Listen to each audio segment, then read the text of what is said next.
Good morning. Today is September 26th, and you're watching this day, that year. In this program, we will actually analyze and also understand some of the important historic events which happened today. So, let us find out what are the historic events which we must discuss today on September 26th.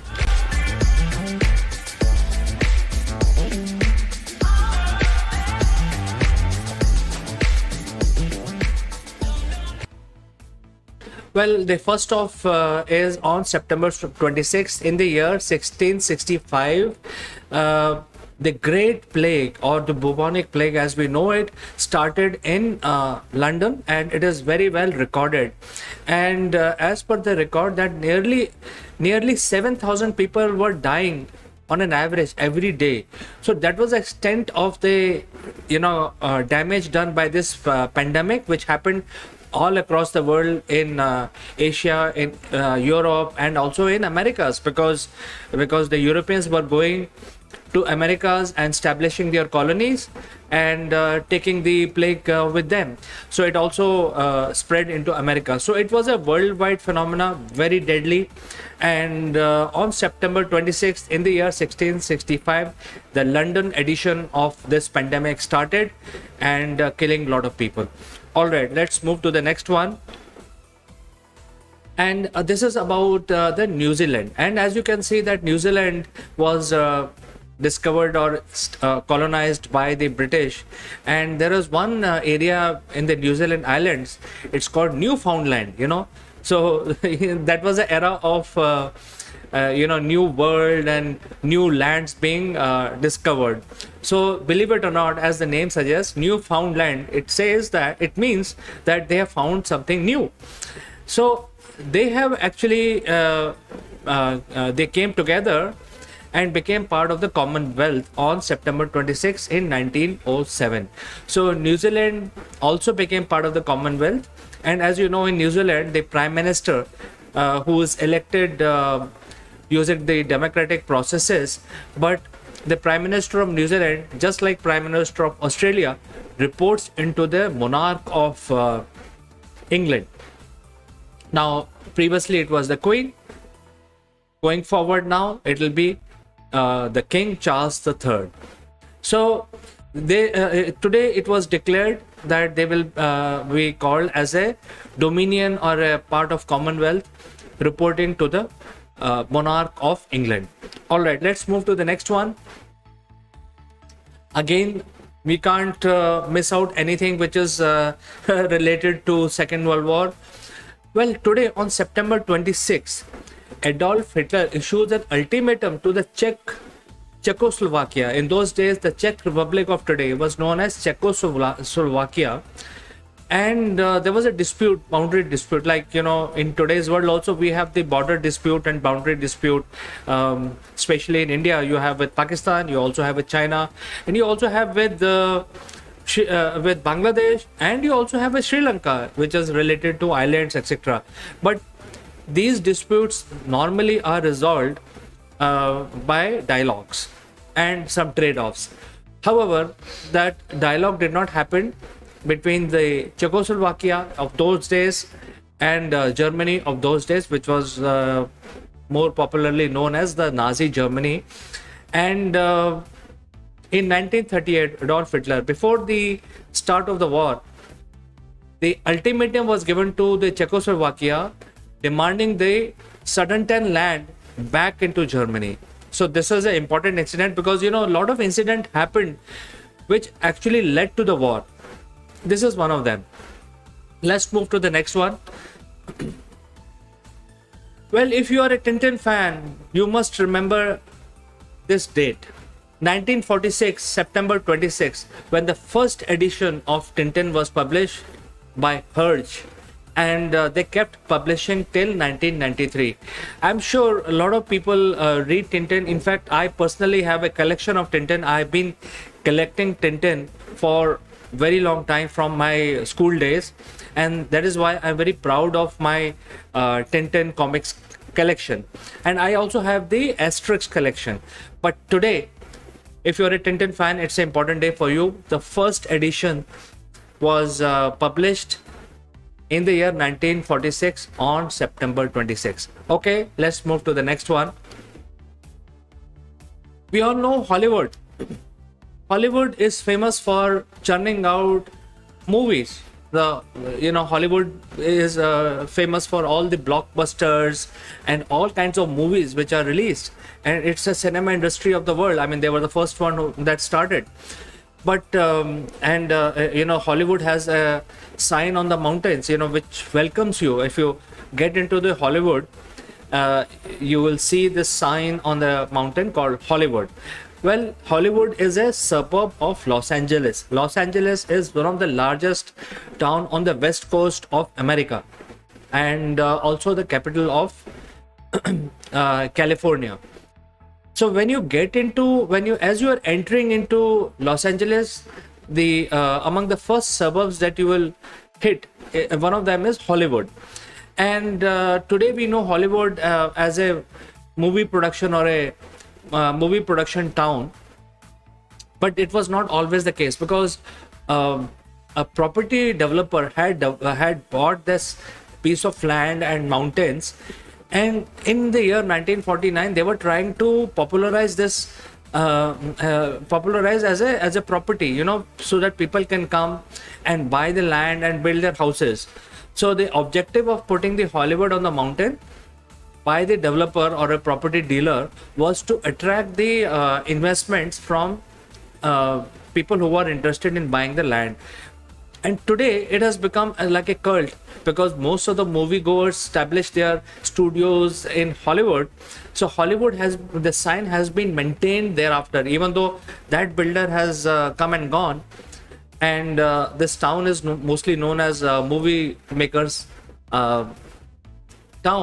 But this Hollywood symbol has become sort of a cult symbol, and it has been managed and maintained by the movie industry there.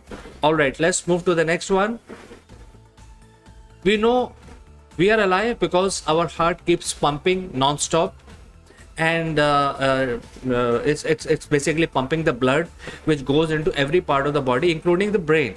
So heart is a vital organ, and if you have a heart attack, the chances are you will not survive. If you survive, you can live for long, and if you get the medical attention quickly to restart the heart.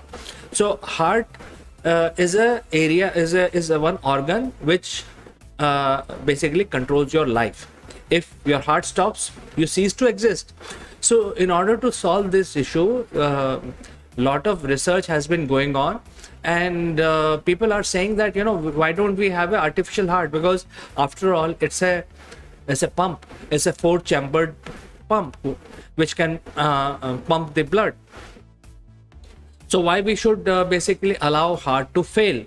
So in this direction, the first artificial heart was demonstrated in Paris in the year 1951 on September 26.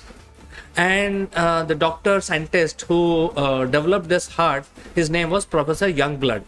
And after that, there are various iterations of artificial heart. Today we know there is a heart-lung machine which is used in a bypass surgery, which actually replicates the heart. But then there are still a lot of research going on in order to basically come up with a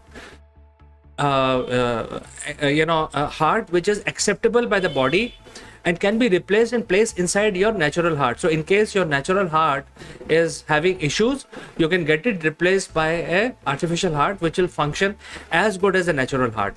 So there has been a lot of success, but the only problem is that the material of which this heart is manufactured or made, it is not friendly to every body. I think that is true for everything which is put inside the body. Nevertheless, we are humans, we will never give up. So research continues, but the first artificial heart was demonstrated in the year 1951 on September 26. Let's move to the next one.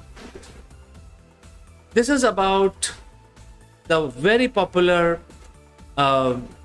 Fidel Castro. He was considered as enemy number one for United States, and He was sort of a dictator or a communist leader of Cuba. Cuba is an island nation very close to Florida. And Cuba is also popular for Cuban cigars and also pristine beaches, very popular. It could have become a very popular tourist destination, but because of the US embargo and all that, it did not. And traveling to Cuba was a taboo because you don't know what is going to happen, crime, etc. Nevertheless, he was a very popular leader among Cubans. He is almost like father of the nation. And believe it or not, he delivered his speech in the United Nations. And he talked continuously for 4 hours, 29 minutes. It's a legendary speech in the year 1960 or September 26. Can you imagine somebody talking for 4 hours, 29 minutes? And what is the subject of his conversation? You can just think about it. Anybody can talk continuously for 4 hours, 29 minutes and still make sense. That is the beauty of Fidel Castro. He spoke in United Nations in the year 1960 on September 26. Probably the longest speech ever given in the history of mankind. Well, let's move on from this one. We all know Concorde, the fastest flying commercial jetliner. It was a byproduct of 3 countries coming together, which is France, Germany, and UK, and they wanted to develop a very, very powerful, fast flying aircraft, so that they can provide alternative to the jet, faster jet, so that the business people can come and go within 1 day from America to UK. So just like you catch a train, you finish your business and come back home in the evening. A lot of people do that using the bullet train in Japan. They live far off from Tokyo. They work in Tokyo, but since bullet train is there, they can catch the train, reach their office on time, and go back home on time.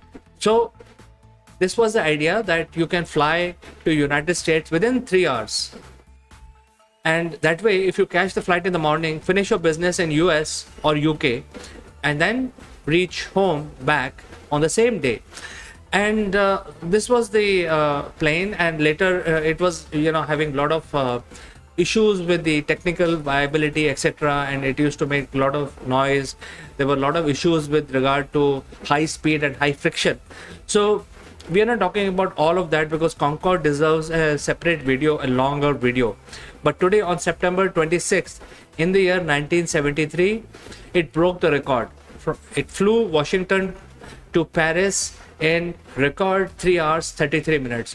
Can you imagine? Normally the European flight takes about 9 hours to reach US, and Concorde covered that in 1/3 of that time.